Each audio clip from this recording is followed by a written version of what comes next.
गया। आटा, दाल, चावल, पेट्रोल, डीजल और दवाई महंगा हो गया। उसको कम कर दो। सरकार कहती है पैसे नहीं है। ये सरकार को पूछती हूँ, ये पैसा गया कहाँ?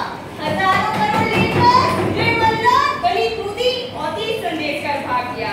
सरकार ने पूंजीपतियों का लाखों करोड़ों कर्ज माफ किया। और ये जनता की सरकार बच्चों की दूध पे टैक्स लगाते हैं, आटा, दाल, चावल पे टैक्स लगाते हैं। केमिकल फर्टिलाइजर्स की कीमत डबल हो चुकी है। अरे आप तो विकास के नाम पे गरीब आदमियों की खून चूसने की काम कर रही हो। और ठीक हो मैम, मैं आपके माध्यम से जानना चाहती हूँ कि वर्तमान सरकार के कुछ ज्यादा ईमानदार नेता और मंत्रियों की तरह देश की आम जनता भी दो वक्त की रोटी के लिए भ्रष्टाचार में लिप्त हो जाए। मैं आपके माध्यम से अग्निपथ योजना के संबंध में कुछ चिंता व्यक्त करना चाहता हूँ। ये चिंता है और ये सवाल उन युवाओं के है जो भारतीय सेना में शामिल होकर के इस देश की सेवा करना चाहते हैं।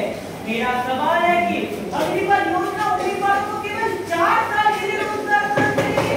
केवल 25% उम्मीदवारों को 4 साल के बाद तय किया जाएगा और अन्य 75% उम्मीदवारों को नौकरी छोड़नी होगी। मैम, योजना के दौरान निजी उम्मीदवार को कोई पेंशन नहीं मिलेगा। ये भर्ती सिर्फ 17.5 से 23 साल के युवाओं के लिए है। नौकरी की कोई सुरक्षा नहीं है क्योंकि 4 साल की सेवा के बाद उम्मीदवार फिर से बेरोजगार हो जाएगा। मेरा सवाल है कि अग्निपथ योजना देश के युवा के